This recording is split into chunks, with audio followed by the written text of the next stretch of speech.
Hey everyone, this is Dan. It's another Moonshine talking, and I'll just get right into it. I'm going to do an album review about The Obsessed, their latest one called Gilded Sorrow. It's on Ripple Music. It just came out, and I ordered it off of Bandcamp through Ripple Music. The Obsessed, they formed in the late 70s, if you're not familiar with them. Originally, they were called Warhorse. It was founded by Scott Weinrich, better known as Wino to most people. Wino's doom metal royalty. I don't know a better way to say that. He's pretty legendary in the underground. I was gonna make the bad pun that to people who have their ear to the street side. they they know who Wino is. They started then late 70s as Warhorse, eventually morphed into The Obsessed. Wino moved to California in '85 to join St. Vitus, legendary doom metal band, one of probably like the big three or four as far as that goes. St. Vitus, Pentagram, Candlemass, trying to think, Trouble. Those would probably be as far as the first wave of doom metal bands that are out there. Those are probably the four best ones. If you're interested in doom metal or familiar with it, those are the best ones to start with as far as legendary bands. So he was with them for a few years, recorded a few albums with them. Born Too Late is probably the most famous. And yeah, and then around 1990, the record label decided to put out a bunch of their early recordings. Gave it self-titled. It was The Obsessed. And then Wino, I guess, decided to reform The Obsessed. So he left St. Vitus, started doing his own project again, put out The Obsessed, Lunar Womb, Church Within, Sacred, and now this one, Gilded Sorrow. Yeah, these guys are. This band is one of my favorite bands as far as doom goes and rock in general. Like I say, Wino's he's royalty as far as doom metal goes and rock as far as I'm concerned. He's had other bands since then. Spirit Caravan, which is another killer one. Place of Skulls. He's tremendous. His leads, his riffs, his solos, they're all very. He's got a very unique style and sound to him, and it rules. And then through those bands, through the Obsessed, Spirit Caravan, I also started learning about Dave Sherman, who went on to form his own band, Earthride. Dave has since passed. I think he died a year or two ago, roughly, and not quite sure what happened there. But it was kind of a bummer to hear about that because I was always kind of hoping and waiting. Maybe they'll get back. Maybe Earthride will get back together, and I get to see him. But of course, that's not going to happen. But so rest in peace to Dave Sherman, and try not to be too much of a Danny Downer here. But yeah, so that's so yeah, let's get into this because this was a right off the crack. This was a tremendous album, killer right from Jump Street. Starts out with Daughter of an Echo. It's a very solid opener. Goes into It's Not Okay. Uh, that's got very thundering rhythms throughout it. I think Chris Engelberger, who's their new bass player, he really shines in that one. Fun aside,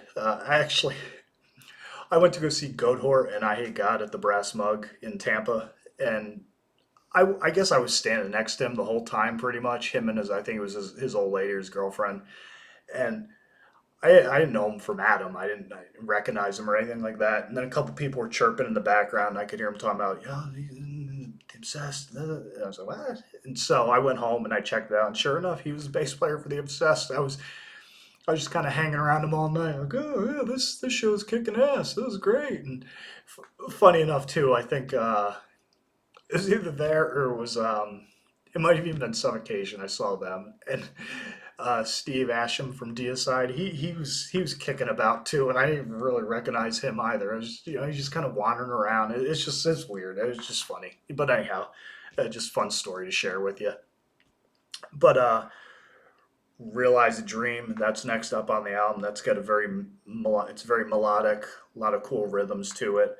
Uh, Gilded Sorrow comes up next, and it's probably the grandest song on the album. It's got a very grand presentation, kind of weird vocal effects and the kind of the arrangements on it, but it's good. It's unique. It's a little bit different than some of the other stuff where it's more like either like straight ahead, punch you in the face doom, really thundering riffs and rhythms and stuff like that. But it's a good one. And even like the It's Not Okay, Realize a Dream, and Gilded Sorrow, they all kind of the way they mix the album, they kind of blend together in a really in a cool, cohesive way. And I enjoyed it. I don't know, it was just something to point out that I thought it was really good. Then Stone Back to the Bomb Age, that's a killer song, killer title.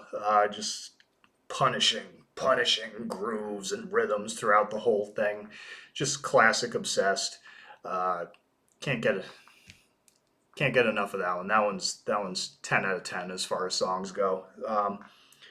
Wellspring, Dark Sunshine, very bottom heavy, and uh, the dynamics on it are pretty cool because they mix the real bottom heavy stuff with some grating chords here and there. Uh, Jaylene is the next up on the album. It's kind of more of an upbeat. It's probably the most upbeat song on the album. It's more of a rocker kind of song, and it's good. But like I say, it's always nice. I think every once in a while, Wine will mix up. He'll throw something that's a little more upbeat, more of like a almost more like trad rock kind of number on there. So that's a good one. Yen Sleep ends out the album pretty much. The only disappointing thing on this album is I'm going to say the actual last album on the song is Lucky Free Nice Machine, and that one's just a total dick tease. It's this killer riff that's playing, and I guess it's dedicated to his wife or his girlfriend. I'm not quite sure, but it's just funny because it's like 30 seconds long, and you're like, this is sounding pretty good. Why what? It's just an instrumental. There's no lyrics or anything. Why didn't they do a whole song? And then you realize it's like 30 seconds.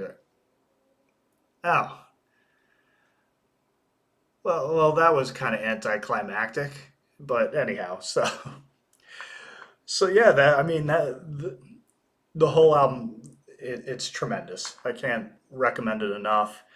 It's still early in the year, but it's definitely ranking up there as far as one of the better albums of the year. I was anticipating this one as soon as I heard that it was coming out. Like I say, I'm a huge Obsessed fan, and I guess you'd say I'm obsessed with the Obsessed. It's like second bad pun and joke for the day. You'll get used to them as time goes on. But yeah, it's killer. I mean, a lot of Wino's leads, and I want to say Jason Taylor, who also he co-wrote a lot of the songs on the album with Wino, and they're a good combo. They're as far as the song structures, the melodies, the rhythm, the leads, the lyrics. It's a good package, and I they don't really say who does all of the leads on the various songs, but the leads are all killer on it. Like I said, Wino, he's got a unique style to him. He's a tremendous guitar player. Very, very influential to a lot of different people. Like the Obsessed was more like second generation Doom. So I imagine a lot of the current Doom bands today are all huge fans, such as myself. And yeah, he's a big contributor to it. I finally got to see them back in, I want to say 2019. I got to see them play with, it was Crowbar, COC, The Obsessed, and this band Mothership, who are also really cool. And they're actually really cool guys. I think there's two brothers. They play in the band. One's guitar, one's bass. They both do vocals, drummer. And that was at the Orpheum in Tampa. And it was a good show. And I didn't really know too much about them. I think they're Texas boys. And they just have a very straightforward stoner rock, doom metal kind of thing that they got going on. Lots of gallopy, chuggy riffs and stuff like that. And they were kind of hanging out, not kind of, they were hanging out after their set was over. And I recognized one of the guys from being on stage. I went up, said hi to him, me and a buddy of mine, and we just got chatting with him. And I was like, "Yeah, man, your band is great because I'd never heard of him before, never saw him before. Just another one that I went in blind and was impressed by him. It was hilarious because he goes up there, he's like, "Oh, welcome to the mothership." My buddy looks at me and goes, "What a great gimmick." And so that was pretty cool. But yeah, I finally got to see them, and I was excited for that, and I was not let down. I was not disappointed at all with seeing them obsessed. So anyhow, go buy this motherfucker. This is tremendous. It's a good album. You won't regret it. Another one that is top tier, and I would recommend it to anybody. So anyhow, if you like the content, feel free to like, share, subscribe, comment if you must or if you will. I'm trying to get the subscriber count up on this channel. It's kind of slow. It's slogging a little bit, but it's cool because like I've told a couple people privately, not to like get all into the behind the scenes crap, but I'm doing this channel as for fun. It's something to do in my spare time, kind of get the creative juices flowing in other avenues of my life. And a lot of people have asked me, because I have kind of a interesting background and my job is kind of maybe I'll get into that one of these days, but it's interesting. And some people think that my job is probably a little bit more interesting than the wrestling and some of the other stuff that I talk about and am into. There's a lot of stories there. But well, like I say, maybe that's kind of a tease, but maybe that's something to do later on down the road. But it was cool. It's cool because it's funny because I got like 30 subscribers, which is nothing in the world of YouTube. But I kind of laughed to myself because I started this in the beginning of the year and I went from 12 to 30, which like I say is nothing. It's nothing in the grand scheme of things, and I don't get a whole lot of views or anything. But considering that I figured that I would have 5 people watching any of this shit, it's kind of impressive to me. So it's nice. I'd like to keep some momentum going. So if you know anyone who'd be interested in this sort of stuff, I promise, I swear, as I get more adept with technology, this stuff will become a little bit more professional looking. I'll probably start doing video inlays and stuff like that. I was even thinking of some dumb shit to do on the side just to kind of, do like more like Spinal Tap parody of the whole YouTube content creating thing. But while I'm trying to figure out all this sort of stuff, I've had a couple people ask, "Hey, you want to do a collab with me and all that?" And I was like, "Yeah, but I got to figure out technology because, like I've said before, the hillbilly thing's a gimmick.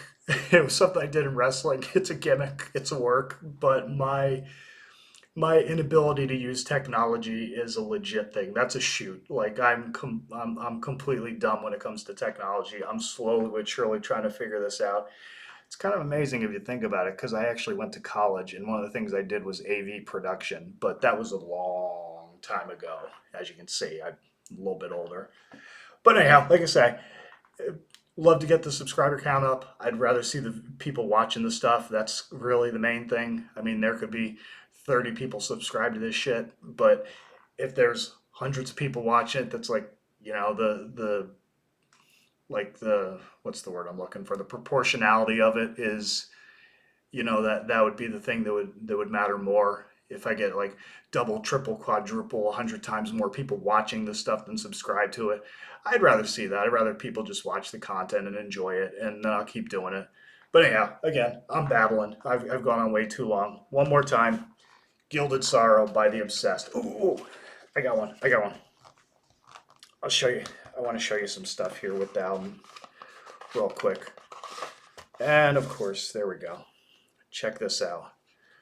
I mean, a lot of it's basic, basic band photos, stuff like that. That's what the inside looks, the inside sleeve. But check this out. This is really killer. I kind of hope they do something with this if they go on tour. Do like a banner or shirt or something, because that's top notch. That's really killer. And the rest of it's just lyrics and so yeah. So that's pretty much it. That's what I got for you. I hope you enjoyed it. I tried to not babble on too long, not take up too much of your time, but thank you for watching this. If you use any of your precious time to watch any of my dumb shit, then I certainly do appreciate it. But yeah, I will talk to you soon. I hope everybody has a great day, great evening, a better weekend, even more fantastic month, and more content coming on the way. Eventually, I got to get. I'm getting some of my old matches digitized through the company Legacy Box, so I'm going to do something with that. I got some other stuff planned. Like I said in another video, I did. If you haven't seen it, I did unboxing of sorts with a band called Hippie Death Cult, where I bought a bunch of their stuff, and I mentioned a couple other plans I have in the future. So yeah, that's what I got going on. So keep checking back at the channel. Hopefully, I got some cool and exciting and interesting stuff going on in the future. And yeah, so that's it. So I'm trying to build a catchphrase here: stay sick, stay heavy, stay brutal. Upon impact, always tuck your chin and don't forget to breathe. And I will talk to you soon. Later.